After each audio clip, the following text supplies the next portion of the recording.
भगवान वेद व्यास स्कंद पुराण में, जिसको जैमिनी मुनि ने लिखे हैं, उन्होंने स्पष्ट रूप में ये लिखे हैं, भारत में जितने क्षेत्र हो, जितने धाम हो, उस धाम को जाने से मनुष्य को पुण्य पवित्रता,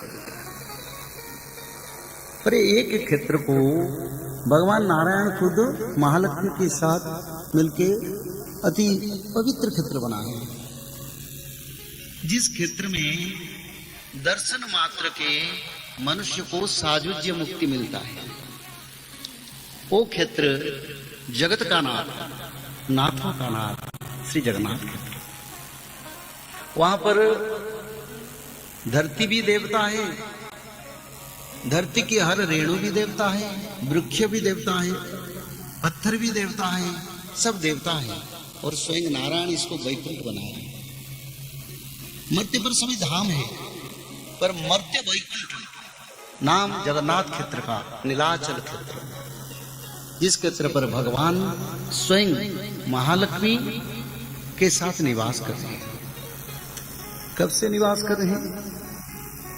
न जब से धरती पर कोई धाम का निर्माण नहीं हुआ था, जब धरती पर कोई देवता आगमन नहीं हुए थे, कोई मनुष्य का आगमन नहीं हुआ था, सूर्य चंद्र ग्रह नक्षत्र ताराओं का उत्पत्ति नहीं हुआ था, उसी समय वराह कल्प में भगवान विष्णु महालक्ष्मी एक पाप मोचन क्षेत्र का निर्माण किया।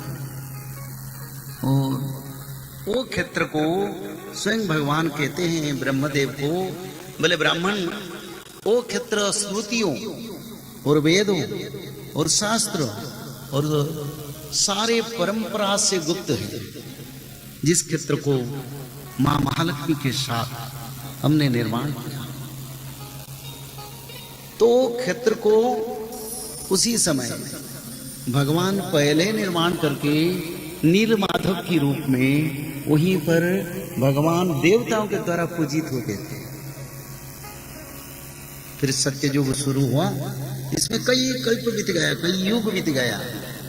धरती पर पहला आदि सत्ययुग का निर्माण हुआ तो इंद्रदिम्न नाम की एक राजा, जो भगवान के विष्णु परिषद भक्त है, वो आके उस क्षेत्र में मंदिर निर्माण किया। इंद्रदिम्न नामे राजा सत्ययुगे भविष्य।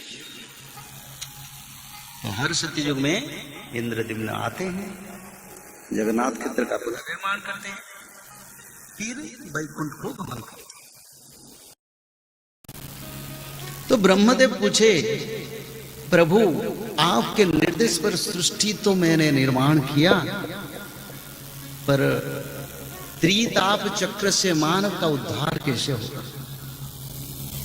जिसको भागवत महापुराण में भगवान ने बताए, तापत्रय विनाशाय श्री कृष्णाय वयम्। वो त्रिताप और ब्रह्मदेव भी वही बात पूछ रहे हैं भगवान विष्णु को। तो भगवान विष्णु बोले, ब्राह्मण एक क्षेत्र मैंने बनाया, जिस क्षेत्र के नाम नीलाचल क्षेत्र, जिस क्षेत्र समुंदर के अंदर और बाहर 10 योजन परिव्याप्त क्षेत्र है। पंचकोशी मध्य में मनुष्य का मृत्यु होने से सायुज्य मुक्ति मिलता है।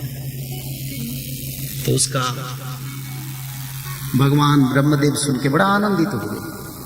बोले, प्रभु मेरा इच्छा था जीवों को उद्धार करने के लिए। जीवों का सृष्टि होने के बाद उद्धार कैसे होंगे? तब इसी चिंता में, इसी ताप में बड़ा दुखी था।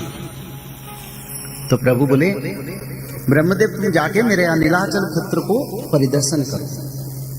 और एक बात बोले, जैसे ये मेरे शरीर में मैं दारू यानी लकड़ी में मैं विग्रह बनाऊं, जिसमें शंख चक्र गदा पद्म का जैसे चिन्ह है, वैकुंठ में भी मेरा शरीर में ऐसे चिन्ह भी है।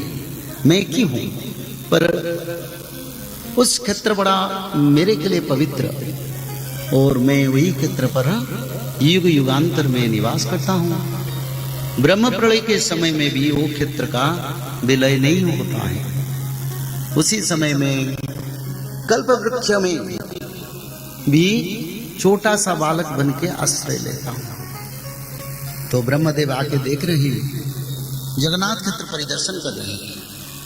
और परिदर्शन में ब्रह्मदेव देखे जगन्नाथ महाप्रभु के दक्षिण दिशा में कल्प वृक्ष के नीचे रोहिणी कुंड, जो भगवान के करुणा के जल में द्रवित है। देखे एक काक ने आके उस जल को पान किया और चतुर्भुज मूर्ति हो गया, चतुर्भुज रूप हो गया। तो ब्रह्मदेव बोले, अरे मनुष्य को तो मुक्ति मिलता है, ये जीवों को काक जैसे चंडाल पक्षी भी यहाँ चतुर्भुज रूप और मुक्ति जैसे दिखाई होते पवित्र दिव्य रूप धारण किया। पर देखे जाके नीलाचल क्षेत्र गुफा में जगन्नाथ जी को दर्शन किया और साजुज्य मुक्ति लभ के वैकुंठ की ओर गमन किया। तो ब्रह्मदेव बड़ा आनंदित हुए, बोले यहाँ सबका मुक्ति होगा। तो इसलिए इस समय जगन्नाथ महाप्रभु कल के अवतार धारण करेंगे। धरती पर जितने अवतार हुआ है होगा वो जगन्नाथ महाप्रभु के अंश से होते हैं और फिर जाके जगन्नाथ महाप्रभु से समा जाते हैं। जैसे कृष्ण भगवान अवतार हुए थे, अवतार के बाद फिर वो जगन्नाथ जी से समा गए। चैतन्य भगवान अवतार हुए थे, वो जगन्नाथ महाप्रभु से समा गए, यानी उनका सो शरीर में समा गए।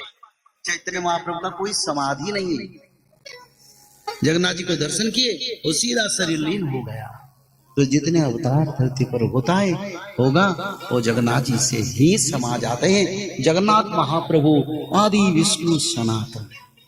तो इसीलिए वेद व्यास ने बोले, सनातन क्षेत्र का मैंने निर्माण किया। प्रभु जी खुद बताए, मैं सनातन हूं, मैं नारायण हूं, मैं निराकार निरंजन निर्विकल्प, मेरा आदि अंत किसी को पता नहीं।